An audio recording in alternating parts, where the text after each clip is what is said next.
군대 얘기를 좀 해드릴게요. 제가 그 군대 갔다 오신 분들은 이제 아시겠지만 이제 훈련소에 들어가면 먼저 받는 게 관등 성명을 됩니다. 그래서 옆에서 누가 찌르면 네, 병제 507기 그래 했습니다. 이렇게 하게 됩니다. 그래서 뭐 병제 507기 훈련병 뭐 46112 뭐 이렇게 이제 했던 적이 있어요. 이제 무슨 말씀을 드리고 싶냐면 너는 누구냐를 묻는 겁니다. 너의 정체성은 뭐고 너의 소속은 어디냐라고 묻는 게 이 관등 성명이거든요. 근데 이제 그 리어 왕, 셰익스피어 리어 왕의 유명한 대사 중에 이제 그게 있대요. 모든 것을 이제 권력과 모든 것을 이제 버려진 채 내가 누구인지 말할 수 있는 자는 과연 누구인가? 절규하는 대사가 있는데 그 대사를 책 제목으로 삼았던 게 아주 오래된 책이 있어요. 근데 그 책 내용은 별로 기억이 안 나는데 제목이 워낙 강렬한 겁니다. 내가 누구인지 말할 수 있는 자는 누구인가? 이게 아직도 안 잊혀지는 겁니다. 여러분은 자신을 누구라고 말하고 계십니까? 우리 중에 나는 누구라고 과연 말할 수 있는 자가 누구인가? 이것을 성도의 입장에서 한번 대입해 보자는 겁니다. 그래서 성도란 누구인가? 여러분, 성도가 무엇입니까? 라고 물은다면 여러분들은 뭐라고 대답하시겠습니까? 우리는 성도가 누구인가? 라고 했을 땐 흔히 이런 질문과 동일시합니다. 교회 다니십니까? 교회 다니십니까? 그것을 기준으로 성도라고 우리가 판단하는데 그러면 그때 대답은 뭐합니까? 네 라고 하죠. 그러면 교회 다니십니까? 네 하면 거기서 끝나지 않고 그러면 어느 교회 다니십니까? 라고 묻죠. 그럴 때 여러분은 뭐라고 대답하십니까? 혹시 교회 이름을 머뭇거리고 말씀 못 하시는 분 계십니까? 설마 그러지는 않겠죠.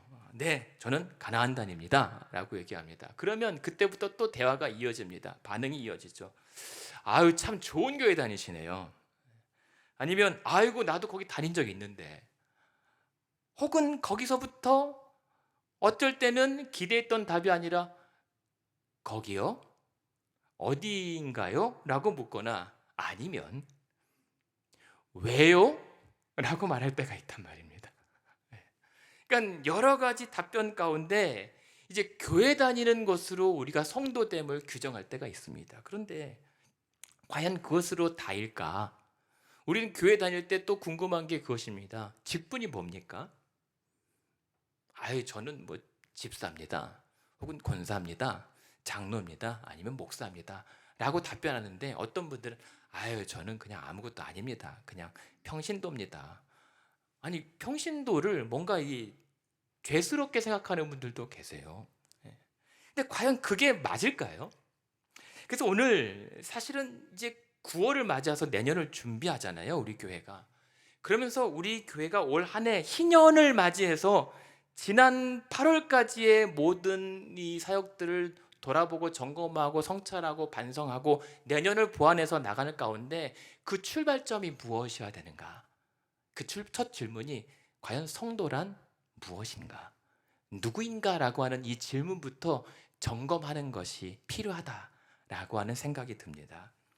여러분, 오늘 그래서 그런 가운데 오늘 바울이 오늘 성경에서 그 모범 답안을 제시해 줍니다. 여러분, 교회 가면 뭐 하십니까? 여러분, 교회 오면 뭐 하십니까? 이 질문에 대한 답은 아유, 저는 뭐 집사입니다 라고 하는 예상 답안과 다르게 대답을 해요. 성도란 교회에서 무엇을 하는가? 오늘 본문 6장 1절부터 4절까지 보면 이렇게 대답합니다. 성도는 1절에 우리는 하나님과 함께 일하는 자입니다. 두 번째, 그래서 이를 위해 2절 후반에 하나님의 은혜를 받은 자들입니다. 세 번째, 4절, 그래서 오직 모든 일에 우리는 하나님의 일꾼입니다. 교회에서 무엇 하십니까? 나는 성도로서 하나님 나라 일들을 위하여 하나님과 함께 동역합니다. 이것이 우리가 교회에 와서 하는 일들입니다. 그래서 이러한 일들을 3절에 보면 바울이 우리가 이 직분이 비방받지 않게 하려고 애쓴다라고 했을 때 이러한 일들을 직분, 사역이라고 얘기합니다. 그러니 만약 성경적인 대답에서 당신의 직분이 무엇입니까? 라고 했을 땐 목사요, 장로요, 권사요, 집사를 묻는 것이 아니라 대체 어떤 일을 위하여 존재하는가에 대한 겁니다. 우리는 하나님 나라 일꾼과 동역자로 존재하는 직분자, 하나님의 동역자들입니다. 그런데 그 직분이라고 하는 게 대체 구체적으로 뭘까요? 여러분이 지금 이 교회에서 행하고 섬기는 모든 일들이 대체 어떤 직분일까요? 분명히 얘기하는 것은 5장 18절에 이미 바울이 설명해 줍니다. 5장 18절에 보면 바울이 이렇게 얘기합니다. 하나님께로부터 모든 것이 났고 그가 그리스도로 말미암아 우리를 자기와 화목하게 하신 다음에 우리에게는 화목하게 하는 직분을 주셨다라고 얘기합니다. 우리는 어떠한 직분자냐면 화목하게 하는 직분을 감당하는 겁니다. 어떤 화목이요? 먼저는 하나님과 우리 사이에 화목을 이루고 그 하나님의 백성들 사이에 서로와 서로를 그리스도 예수 안에서 화목하게 하는 사역과 직분을 감당하고 있습니다. 그래서 이러한 화목하게 하는 직분을 감당하기 위해서 우리에게 주신 도구가 있습니다. 그것이 19절인데요. 같이 한번 읽어볼까요? 5장 19절입니다. 시작. 곧 하나님께서 그리스도 안에 계시사 세상을 자기와 화목하게 하시며 그들의 죄를 그들에게 돌리지 아니하시고 화목하게 하는 말씀을 우리에게 부탁하셨느니라. 아멘. 그래서 우리에게 이 직분 감당하라고 주신 것이 말씀입니다. 화목하게 하시는 말씀. 하나님과 우리 그리고 우리가 서로 화목하게 할 수 있는 말씀이 곧 그리스도의 복음인 겁니다. 그러니 우리 성도들이 교회에서 행하는 모든 직분과 사역의 궁극적인 목표는 그 복음 안에서 우리가 하나님 안에서 자유케 되고 성도가 그리스도 예수 안에서 온전히 연합을 이루기 위하여 이 직분과 사역을 감당해 나가는 것입니다. 역시 그랬더니 여러분의 표정이 오늘도 어두우십니다. 별로 직분과 사역이 마음에 들지 않으신 것 같습니다. 맞습니다. 쉽지 않습니다. 그리고 우리 인간적인 관점에서 그렇게 기꺼웁지는 않습니다. 그래서 이러한 직분들을 감당하기 위해서는 뭐가 필요하다고요? 두 번째 성도가 하는 일 중에 너희는 은혜 받은 자들이다는 겁니다. 은혜가 필요한 겁니다. 어떤 은혜입니까? 5장 15절에 보면 그가 모든 사람을 대신하여 죽으심은 살아있는 자들로 하여금 다시는 그들 자신을 위하여 살지 않고 오직 그들을 대신하여 죽었다가 다시 살아나신 이를 위하여 살게 하시는 그 은혜. 그 은혜로서 이러한 직분과 사역을 감당할 수가 있게 되는 겁니다. 그 은혜가 무엇입니까? 우리 14절, 5장 14절도 같이 읽어보겠습니다. 시작. 그리스도의 사랑이 우리를 강권하시는도다. 우리가 생각하건대 한 사람이 모든 사람을 대신하여 죽었은즉 모든 사람이 죽은 것이라. 아멘. 이 은혜가 뭔지 아십니까? 그리스도의 사랑이 강권하시는 역사입니다. 나는 싫어요. 그런데 억지로 체면 때문이 아니라 나는 부족하고 나는 못할 것 같지만 그래도 그 사랑이 나를 사로잡아 이끄시는 대로 붙잡혀 끌려가는 겁니다. 이게 우리가 이 사역을 감당할 수 있는 힘과 비결입니다. 만약에 그러한 그리스도의 사랑의 강건하신 역사를 경험하지 못하고 그 사랑에 떠밀리지 않는다면, 그래서 그 직분을 외면하거나 다른 것들로 이 직분을 감당하려고 한다면 그땐 비방과 주변의 거리낌으로 전락할 뿐입니다. 그래서 6장 1절에 바울이 얘기하는 겁니다. 우리가 하나님과 함께 일하는 자로서 너희를 제발 권하노니 하나님 은혜를 헛되이 받지 말라. 저와 여러분은 하나님의 은혜를 다 입은 자들입니다. 근데 하나님의 은혜를 입었는데 어떤 자들은 하나님의 은혜를 온전히 받고, 그러나 어떤 자들은 하나님의 은혜를 헛되이 받는 자들이 있다고 말씀하고 있는 겁니다. 그래서요, 교회를 다니는가? 내가 오래 다녔죠? 이런 답변으로 끝날 것이 아니라 내가 정말 하나님의 일꾼으로서 내가 일하고 있는가? 그렇다면 그 일은 어떤 일인가? 그 일이 과연 화목해 하는 일인가? 아니면 단순한 노동으로 끝나는가? 수고와 피곤함으로 그냥 끝나고 한숨 짓는 일인가? 아니면 친교와 예배와 관리와 선교와 위로와 기도와 교육하는 것을 통해서 하나님과 나를 다시 친밀한 가운데 이끌고 있는가? 그러한 성도들을 하나님 앞으로 어떻게든 잡아 이끌고 가고 있는가? 그래서 우리가 오늘 교회로 모인 겁니다. 이 화목해하는 이 직분 때문에 서로 지지고 볶아도 그래도 어떻게든 화해하고 어떻게든 용납하고 이해하고 용서하고 사랑하고 보듬는 게, 이게 우리가 하는 게 아니라 여러분 안에서 역사하시는 예수 그리스도의 강권하시는 사랑의 역사로 일어나는 일들입니다. 그러한 은혜를 입은 자들인 줄로 믿습니다. 그래서 가는 거예요. 오늘도 한숨 짓고 안 오고 싶은데 떠밀려서 오신 거예요. 그래서 쉽지가 않다는 겁니다. 그래서 바울도 이 사실을 알기 때문에 오늘 본문에서는 그러므로 이 성도로서 존재하기 위하여, 이러한 직분자로서 사역을 감당하기 위하여 처해지는, 주어지는 9가지 정도의 환경이 있으니 미리 염두하고 대비하라고 얘기합니다. 그 9가지 환경이 무엇입니까? 그 9가지 우리가 여러분 함께 처한 환경의 공통적인 특징을 한마디로 이 본문에서 얘기합니다. 4절에 보면 이렇게 얘기합니다. 오직 너희가 이 직분이 비방받지 않게 하고 무엇에든지 아무에게도 거리끼지 않게 하되 모든 일에 하나님의 일꾼으로 자처하여 많이 견디는 것이 필요하다. 여러분, 이쯤 되면 앞으로 그 다음에 어떤 일이 벌어질지 예상이 됩니다. 많이 견디래요. 만약에 재밌고 신나고 쉬운 일이라면 그냥 누리라라고 해야지 견디고 참아야 된다는 얘기하지 않습니다. 이 말은 뭡니까? 이 모든 직분의 환경들이 결코 호락호락하지 않는다는 겁니다. 아니, 더 어려울 것을 우리에게 알려줍니다. 많이 견딘다는 거예요. 한마디로 성도가 된다는 것은 엄청난 인내가 필요하다는 겁니다. 교회 다니는 것 자체가 그냥 다니는 것만이 아니라 성도로 살아 존재한다는 것 자체가 우리의 내적인 강인함이 필요하다는 겁니다. 왜요? 그 기본적인 환경이 무엇이기 때문입니까? 4절 후반에 환난과 궁핍과 고난이 있기 때문이라는 겁니다. 여러분, 막상 신앙생활 하니까 실제 우리의 현실들이 웃을 날이 더 많던가요? 아프고 고통스러운 날이 사실은 더 많아 보입니다. 근데 여러분, 착각하시면 안 됩니다.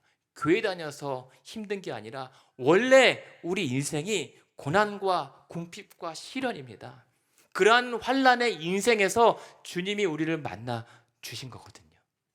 그러나 그러한 환난과 궁핍과 고난의 구체적인 사례 환경이 무엇입니까?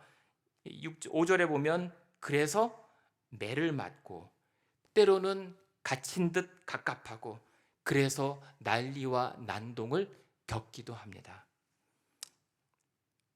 매를 맞고 갇혀 답답하고 불안하고 염려하고 그 때문에 주변의 난리와 소요가 그치지 않는 환경이 우리 믿음의 환경이래요.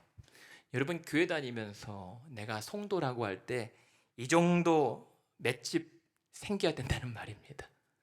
그러면서 그를 위해서 피하는 것이 아니라 자발적으로 이 성도가 뛰어드는 환경이 무엇입니까? 5절 후반에 보면 그래서 더 수고로움과 자지 못함과 먹지 못함을 내가 감내한다는 겁니다. 우리의 기대와는 달라요. 우리는 교회 잘 다니고 하나님 잘 믿고 은혜 받으면 평안하고 염려할 필요 없고 항상 신날 것 같은데 바울은 그렇지 않습니다. 오히려 너희가 성도로 온전한 그리스도의 사랑의 강권하심에 이끌려서 화목해하는 직분을 제대로 감당할 때 너희가 맞부닥뜨리게 되는 현실은 환난이다, 궁핍이다, 잠도 못 이루고 불면증에 시달리고 그리고 제대로 먹지도 못할 것이다. 그럼에도 불구하고 계속 수고하고 피곤할 것이다. 이것이 우리에게 주시는 성경의 환경에 대한 답입니다. 그런데요, 놀라운 것은 그래서 피할 수가 없어요. 그러면 외면하고 싶은데 우리가 무엇으로 이 사역을 감당한다고요? 무엇 때문에 우리가 매맞고 수고로움에 자처한다고요? 우리 안에서 그리스도의 사랑이 우리를 가만 내버려 두지 않기 때문입니다. 꼴보기 싫어도 그리스도의 십자가의 사랑이 나를 사로잡아 이끌고 그 현장에 나를 데려다 꽂아버립니다. 그것 때문에 우리가 성도인 겁니다. 그래서 오히려 뭐라고 얘기하냐면 4절에 다시 올라가 보십시오. 그래서 성도는 이 모든 일에 자천하는 자들입니다. 자천한다는 게 무엇입니까? 떠밀지 않아요. 그리고 어떤 일들만 고르지 않아요. 이 모든 일에 스스로 지원하여 나아간다는 겁니다. 여러분, 그래서 오늘 성도인 겁니다.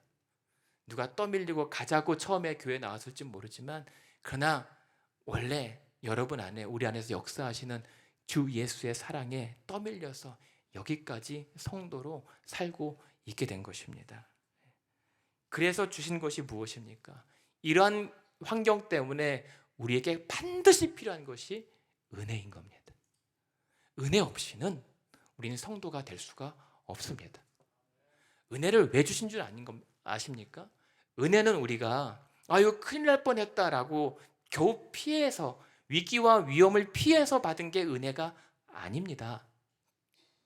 그것도 은혜일 수 있겠지만 은혜는 고난을 피해 가라고 주신 것이 아니라 고난을 이겨내라고 주신 힘과 능력과 도움인 겁니다. 그래서 은혜로 힘입어 맞서 보라는 겁니다. 감당해 보라는 겁니다. 그것이 성도에게 주신 하나님의 도움입니다. 그래서 직분과 사역은 사람 때문에, 체면 때문이 아니라 이 그리스도의 강권하시는 사랑에 떠밀려서 자원하게 되시는 그 은혜에 지금 우리는 계속 끌려가고 있는 겁니다. 이런 은혜를 여러분 이미 경험하신 줄로 믿습니다. 그리고 아직이라면 언젠가는 반드시 한 번쯤은 경험하셔야 합니다. 그래야 성도라고 할 수 있습니다. 그냥 처음에는, 초신자 때는 그럴 수 있습니다만, 그냥 그 사랑의 강권하심이 나를 더욱더 복받치게 하고 막 떠미는 것을 경험하고 체험하셔야 됩니다. 그래야 내가 이 길 싫고 피하고 싶어도 나는 어쩔 수 없으나 주께서 나를 끌고 가시는 대로 따라가 볼 수 있는 그냥 믿음과 자신감과 신뢰가 형성될 수가 있습니다.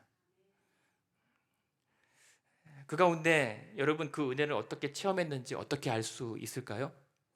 내가 그 은혜를 체험했는지 분별할 수 있는 방법이 있습니다. 그래서 바울이 8가지 은혜 받은 증거들을 제시해요. 그게 무엇입니까? 6절 보시면 깨끗함, 지식, 오래 참음, 자비, 성령의 감화, 거짓 없는 사랑, 진리의 말씀, 하나님의 능력, 이것을 경험했다면 그 은혜를 받아 누린 것이 맞다는 겁니다. 그 고난과 역경 속에서도 앞선 4가지요. 깨끗함, 지식, 오래 참음, 자비는 무엇입니까? 그렇게 어려움 속에서도 도덕적인 순결을 지켜내는 겁니다. 그렇게 혼란스러움 속에서 바른 신앙의 지식, 그 복음의 내용을 끝까지 붙잡는 겁니다. 그래서 그렇게 수고롭고 매맞음과 갇힘 속에서도 끝까지 오래 견뎌볼 수 있는 겁니다. 그 상황에서도 서로를 귀찮아하지 않고 오히려 약한 자를 돌볼 수 있는 친절한 성도의 품위와 품격을 드러낼 수 있었다면 성도의 은혜를 받은 것 맞다는 겁니다. 여러분, 그러십니까? 근데 그것은 우리 자신의 한계로서는 드러낼 수 있는 증거가 못 됩니다. 그래서 뒤에 4가지의 은혜를 덧입어야 그렇게 친절할 수 있는 거예요. 그게 무엇입니까? 첫 번째는 성령의 감동입니다. 여러분, 성도로서 우리가 신앙생활 할 때 성령의 강력한 임재와 인도를 경험해 보셔야 합니다. 그것이 사람의 생각인지 성령이 주시는 영감인지 분별할 수 있어야 합니다. 때로는 사람의 생각이 성령의 감동으로 둔갑하여 하나님의 일을 흐트러뜨릴 수가 있습니다. 그 성령의 감동과 감화, 그 가운데 무엇이 나옵니까? 거짓없는 순전한 사랑이 드러나는 겁니다. 사람의 생각에는 이기적인 욕망이 어그러져 있지만 성령이 주시는 그 감동에는 하나님의 순수하고 순전하고 완전하신 사랑의 능력을 공급받게 되어 있습니다. 그때 더 붙잡게 되는 게 뭔지 아십니까? 진리입니다. 말씀입니다. 그래서 그 진리의 말씀, 우리에게 화목케 하는 자로서 주신 그 무기, 영적인 강력한 무기를 더욱더 굳건하게 붙잡고 그것을 선포하며 나갈 수 있게 만드는 겁니다. 그래서 친절할 수 있고 그래서 견뎌볼 수가 있는 겁니다. 그럴 때 우리가 결국 경험하게 되는 게 무엇입니까? 하나님 능력인 겁니다.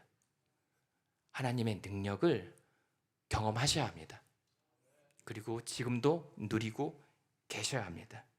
그러니까 성도가 된다는 것은 교회 출석하고 오래 다닌 신앙 구력으로 되는 것이 절대 아닙니다.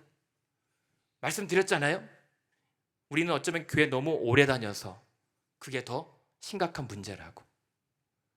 너무 아무런 불편함과 거리낌 없이 그냥 교회 다닌 것만으로 하나님의 능력과 은혜를 다 맛보았다라고 착각하는 바람에 아무 일 없음이 우리의 신앙을 오히려 더욱더 망가뜨리고 있다는 것입니다. 그래서 우리에게는 무엇보다 성도가 된다면 여러분 기도해야 됩니다. 하나님, 우리에게 이 은혜가 필요합니다. 이 은혜를 주시옵소서.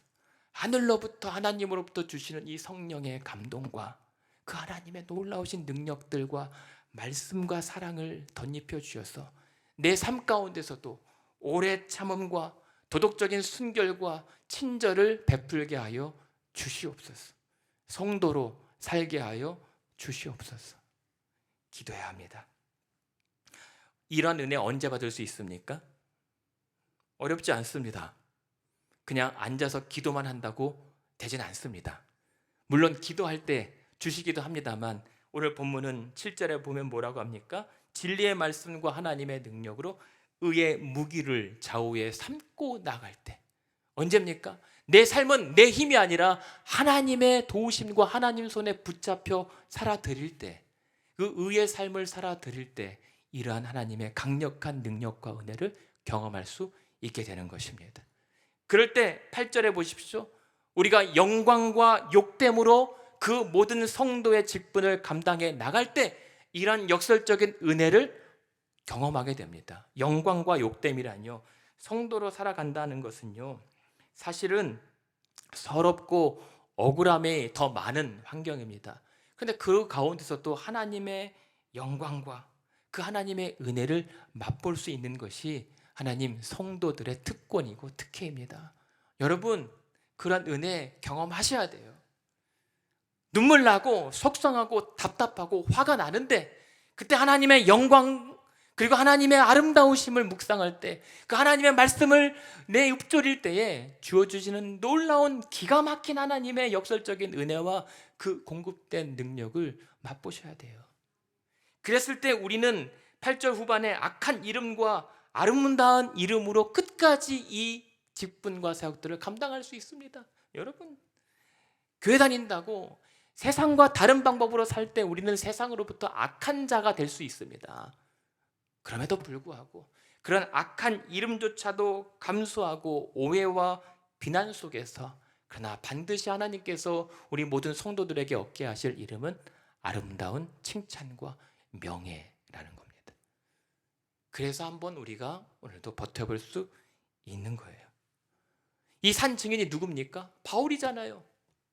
지금 이 말을 하고 있는 이 바울 자신이 그렇게 매맞고 갇히고 막 억울하고 소동과 난리 속에서 막 요동치는 인생, 여기까지 끌려왔는데 지금 고린도후서를 쓰고 있는데요, 사실은 다 내려놓고 싶다는 거예요.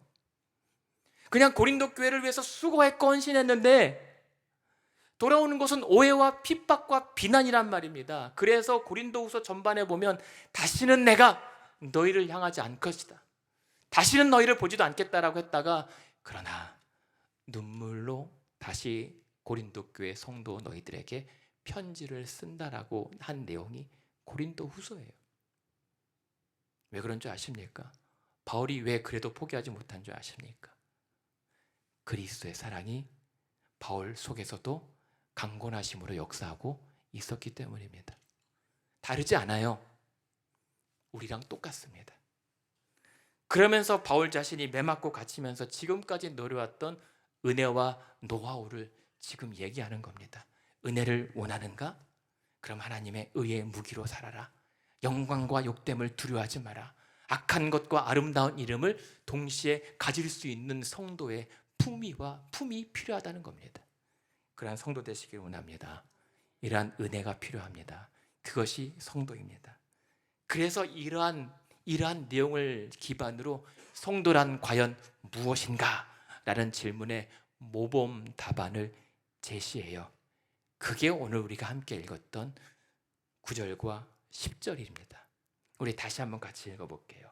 시작. 무명한 자 같으나 유명한 자여, 죽은 자 같으나 보라 우리가 살아있고, 징계를 받는 자 같으나 죽임을 당하지 아니하고, 근심하는 자 같으나 가난한 자 같으나 많은 사람을 부유하게 하고, 아무것도 없는 자 같으나 모든 것을 가진 자로다. 아멘. 7가지입니다. 여러분 몇 가지에 해당되십니까? 첫 번째, 속이는 자 같으나 8절 후반에 있습니다. 사실은 알고 보면 참됩니다. 두 번째는 사람들이 알아주지 않고 이름조차 기억하지 못하는 무명한 존재이나 분명 하나님은 내 이름을 아시는 자입니다. 세 번째는 그래서 언뜻 보면 죽은 자 같지만 여전히 살아 숨쉬는 자입니다. 네 번째는 그래서 매일 고생과 징계를 받지만 아직도 죽지 않고 살아 있습니다. 그래서 다섯 번째는 매일 근심합니다. 매일 웃어도 근심합니다. 그러나 끝내는 기뻐하는 자입니다. 여섯 번째는 그래서 참 사람들 보기엔 세상 기준에 보면 가난해 보이나 오히려 그 가난 때문에 더 궁색하지 않고 도리어 다른 사람을 부욕해 하는 자입니다. 그래서 7번째, 정말 이 사람 아무것도 없는 것 같았는데 이미 모든 것을 가진 자처럼 살아갑니다. 그게 성도입니다. 그러니까 세상과 다르게 산다는 것 자체가 우리가 환영받지 못할 것을 각오하는 겁니다. 성도는 그래서 미움받을 용기가 필요한 자들입니다. 그래서 인정받지 못할 거예요, 여러분. 제가 없는 얘기 하나요? 여러분 성도로 살아가려면 더 불편하실 것이고 더 괴로울 것이고 더 아플 거예요. 더 근심할 거고 더 속상할 겁니다. 제 말이 아니라 바울이 얘기한 거고 하나님의 말씀입니다. 그러나 환영받지 못하고 인정받지 못하고 억울해도 그래서 더 참아야 할 때가 더 많을 것이고 그래서 아예 정말 죽어야 할 때도 있을 것입니다. 고문받는 것처럼 괴롭지만 하지만 그렇다고 내 마음대로 하기 싫다고 내려놓거나 포기하지도 못합니다. 그렇잖아요. 근심 때문에 아니 내가 이렇게까지 스트레스 받아가면서 교회 다닐 필요가 있나? 여러분 그렇게 생각하지 않으십니까? 내가 나 살기도 빠듯한데 내가 왜 먹지도 못하고 자지도 못하고 이렇게 욕먹어가면서 교회 일, 아니 하나님의 일꾼으로서 살아갈 필요가 있는가 자괴감 들지 않습니까? 그럼에도 불구하고 우리는 여지없이 이 자리에 서 있습니다. 왜요? 내가 한 게 아니라 내 안에서 역사하시는 그리스도의 사랑 때문에 여기까지 끌려온 거기 때문입니다. 그러나 여러분 그럼에도 불구하고 근심 하나 기뻐합니다. 근심이 그러나 알 수 없는 세상에 줄 수 없는 희열과 감사와 기쁨을 우리에게 경험하게 가져다 줍니다. 희생과 손해를 더욱더 치러야 되면서도 오히려 그 희생이 아깝지 않습니다. 오히려 내가 손해 볼수록 다른 사람이 부유하게 되고 위로받게 되고 더 강건하게 되면 그것으로 나는 이미 부자가 되어 있습니다. 그래서 아무것도 이 세상에서 물려줄 것 없어 보일지라도 괜찮습니다. 나는 이미 모든 것을 가졌기 때문입니다. 바로 예수 그리스도. 그분만으로 나는 충분하고 충만하기 때문입니다. 예수, 그분의 이름이 나의 전부이기 때문에 괜찮은 겁니다. 적어도 우리가 성도라면 예수님만으로도 충분하다는 것을 고백하고 그렇게 살아내야 합니다. 그래서 예수 때문에 내가 억울하면 예수님보다 더 억울하겠냐고요. 내가 힘들면 주님께서 지었던 십자가만큼 더 힘들겠냐고요. 내가 아프면 주의 죽으심보다 더 아프겠냐고요. 그래서 그리스도와 십자가만으로만 설명되는 것이 성도입니다. 우리는 주와 그분의 십자가 외로는 설명이 안 되는 자들입니다. 흔한 말로 그런 거 있잖아요. 돈이 없냐? 아니 돈이 없지 가오가 없냐? 막 이런 얘기 하잖아요. 우리에게 해당하는 말입니다. 우리가 돈이 없으면 없지 우리가 예수가 없느냐고요. 우리가 체력이 없지 믿음이 없는 건 아니잖아요. 건강이 없지 성령의 감동과 감화와 역사하심이 없냐고요. 그게 우리입니다. 그게 성도입니다. 그래서 오늘 이 말씀을 통해서 우리에게 주시는 것은 그겁니다. 이 성도의 기본을 회복하라. 외적인 조건이 아니라 내적인 구원의 확신이 필요하다는 겁니다. 내 안에서 살아 숨쉬는 그리스도의 사랑을 경험하고 있는가? 내 생각과 불편함 가운데 성령의 감동과 감화를 얻고 있는가?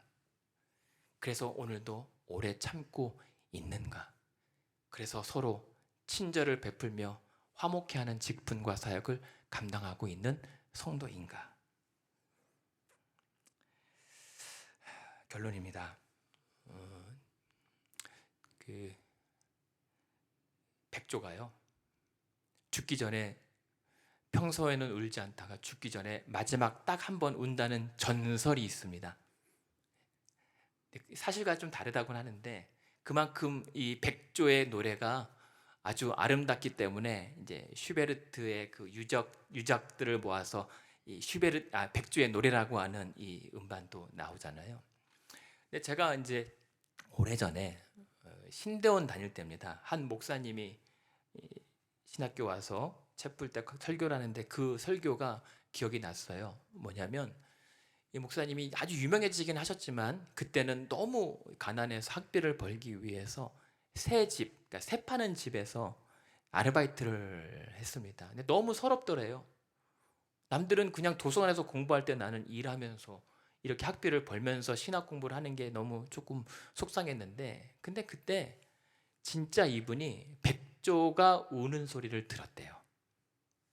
그런데 그 백조가 그렇게 한번 고즈넉하게 우는데 그렇게 구슬플 수가 없고 하지만 그렇게 우아하고 아름다울 수가 없다는 얘기를 하셨거든요. 근데 그게 왜 여기에 말씀드리냐면 우리는 성도는 울고 싶어도 때로는 울음을 참아야 할 때가 더 많습니다. 소리 지르고 싶지만 그러지 못하고 더 참고 그냥 속으로 삭혀 속이 문드러질 때가 더 많은 자들일 거예요.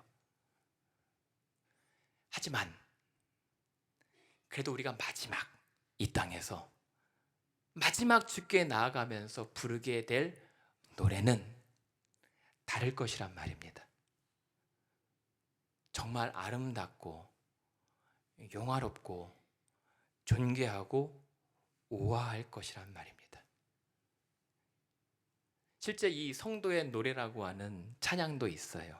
근데 그 가사말이 그리고 우리가 부를 노래 내용이 바로 오늘 본문인 겁니다.